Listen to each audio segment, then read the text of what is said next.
40 years ago, March 27th, 1975, it was 40 years ago, just this past March, I was flunking out of college. I had a 1.7 grade point average. I hope none of you can relate. I had a 1.7 grade point average. I was sitting in my mother's beauty shop. They still call it beauty shops now? What they call it now? Yeah, I was sitting in the beauty parlor. I was sitting in my mother's beauty parlor, and I'm looking in the mirror, and I see behind me this woman under the dryer. And every time she looked up, every time I looked up, she was looking at me, just looking me in the eye. And I didn't know who she was, and I said, she said, somebody give me a pen, give me a pencil, I have a prophecy. March 27, 1975, she said, boy, you are gonna travel the world and speak to millions of people. Now mind you, I flunked out of college. I'm thinking about joining the army. I didn't know what I was gonna do, and she's telling me I'm gonna travel the world and speak to millions of people. Well, I have traveled the world, and I have spoke to millions of people. But that's not the most important thing, the success that I had. The most important thing is that what she taught me and what she told me that day has stayed with me since. I've been protected, I've been directed, I've been corrected. I've kept God in my life, and it's kept me humble. I didn't always stick with him, but he always stuck with me. So stick with him in everything you do. If you think you want to do what you think I've done, then do what I've done and stick with God. Number 2, fail big. That's right. Fail big. Today's the beginning of the rest of your life, and it can be very frightening. It's a new world out there. It's a mean world out there, and you only live once. So do what you feel passionate about. Take chances professionally. Don't be afraid to fail. There's an old IQ test, was 9 dots, and you had to draw 5 lines with a pencil within these 9 dots without lifting the pencil.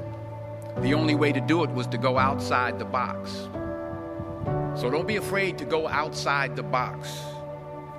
Don't be afraid to think outside the box. Don't be afraid to fail big, to dream big.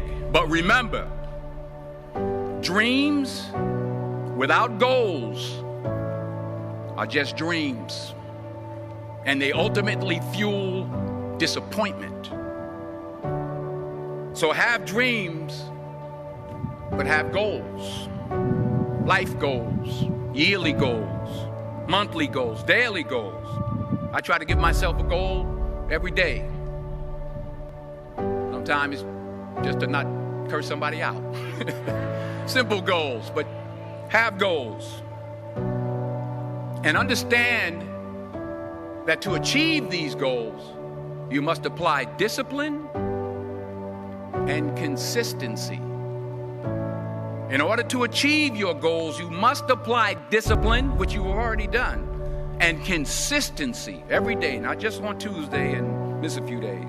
You have to work at it every day. You have to plan every day. You've heard the saying, we don't plan to fail, we fail to plan. Hard work works. Working really hard is what successful people do.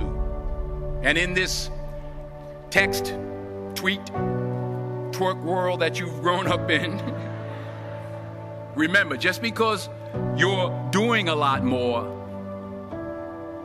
doesn't mean you're getting a lot more done. Remember that. Just because you're doing a lot more doesn't mean you're getting a lot more done. Don't confuse movement with progress. My mother told me, she said, yeah, because you can run in place all the time and never get anywhere. So continue to strive, continue to have goals, continue to progress. Number 3, you'll never see a U-Haul behind a hearse. I'll say it again. You'll never see a U-Haul behind a hearse. I don't care how much money you make, you can't take it with you. And it's not how much you have, It's what you do with what you have.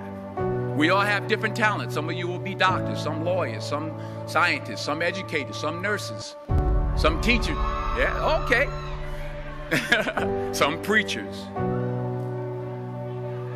The most selfish thing you can do in this world is help someone else. Why is it selfish? Because the gratification, the goodness that comes to you, the good feeling that I get from helping others, nothing's better than that.